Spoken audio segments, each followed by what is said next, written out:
তার ভাগ্নের বিষয়ে যদি একটু বলতেন, ক্লিয়ার করতেন, পুরো ঘটনাটা আসলে জাতি জানতে চায়।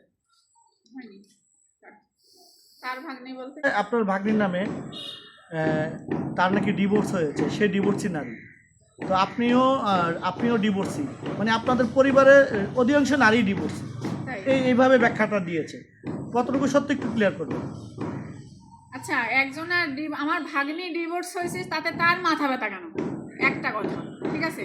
আর আমার ডিভোর্স হয়েছে সেটা তো মানে আমিও যদি ডিভোর্স হয় সেও ডিভোর্সি, তো এটাতে ডিভোর্স আর কার কে ডিভোর্স হলো সেটা তো কোনো বড় কথা নয়, ঠিক আছে না।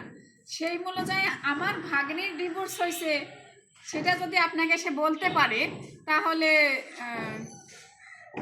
তার বাবারও তো দুইটা বিয়ে হয়েছে, সেটা কি আপনাদের বলছে? বলেনি। সেটা কেন বলেনি?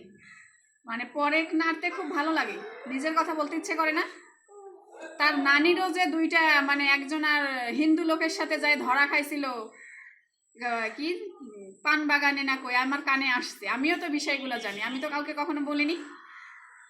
তাহলে আমার ভাগ্নের কাছে সে কেন গেল? আমার কথা হচ্ছে কে কেমন সেটা দেখার বিষয় না, আমি কেমন সেটাই হচ্ছে বড় কথা, তাই না? তো সে আমার ভাগ্নের কথা যদি আপনাদের বলে থাকে, তার নিজের কথাগুলো তো বলা উচিত ছিল, কেন বলেনি? খারাপ পরিচয় কে দিচ্ছে? ও যে খারাপ, ওর পরিচয়টা কে দিচ্ছে? না, আপনি যে ডিভোর্সি ছিলেন আপনি কিন্তু ক্লিয়ার করেছেন, কিন্তু তিনি ক্লিয়ার করেনি। আমি ডিভোর্সি ছিলাম, আমার একটা বাচ্চা আছে, তার সাথে ফার্স্ট টাইম যেদিন আমার কথা হয়েছিল সেদিনই আমি বলছিলাম।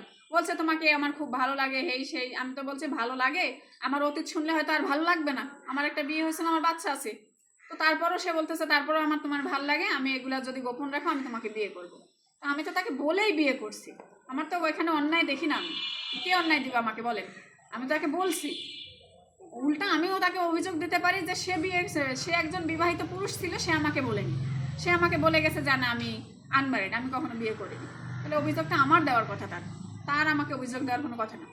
এইটা মানিক যেটা বলেছে, মানিকেরটাও গোপন ছিল, আপনারটাও গোপন ছিল। যখন আপনাদের বিয়ে হবে ডিসিশন নিয়েছেন, তখন আপনি আপনারটা প্রকাশ করেছেন।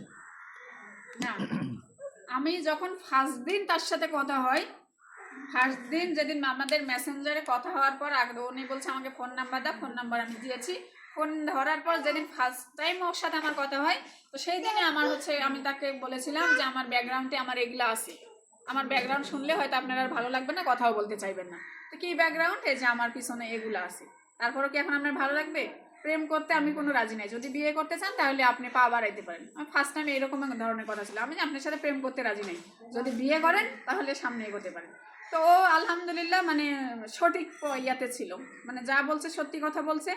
তো আমাদের মানে বেশি দিন সময় লাগেনি, আমরা বিয়েতেই চলে গিয়েছিলাম। আচ্ছা, এখন যে মানিক কান্নাকাটি করছে, এটা কি আসলে মানিকের অভিনয় নাকি না রিয়েল কান্না? আমি বলবো অভিনয়, কারণ বলতেছি এই কারণে যে আরো 2-3 বার সে সেম কাহিনী করছে, এরকম আমি চলে আসছি, কান্নাকাটি করছে, আর কান্নাকাটি দেখে আমি ভুলে গেছি আমার প্রিয় মানুষটা হয়তো ভালো হবে, একবার সুযোগ চাচ্ছে আমি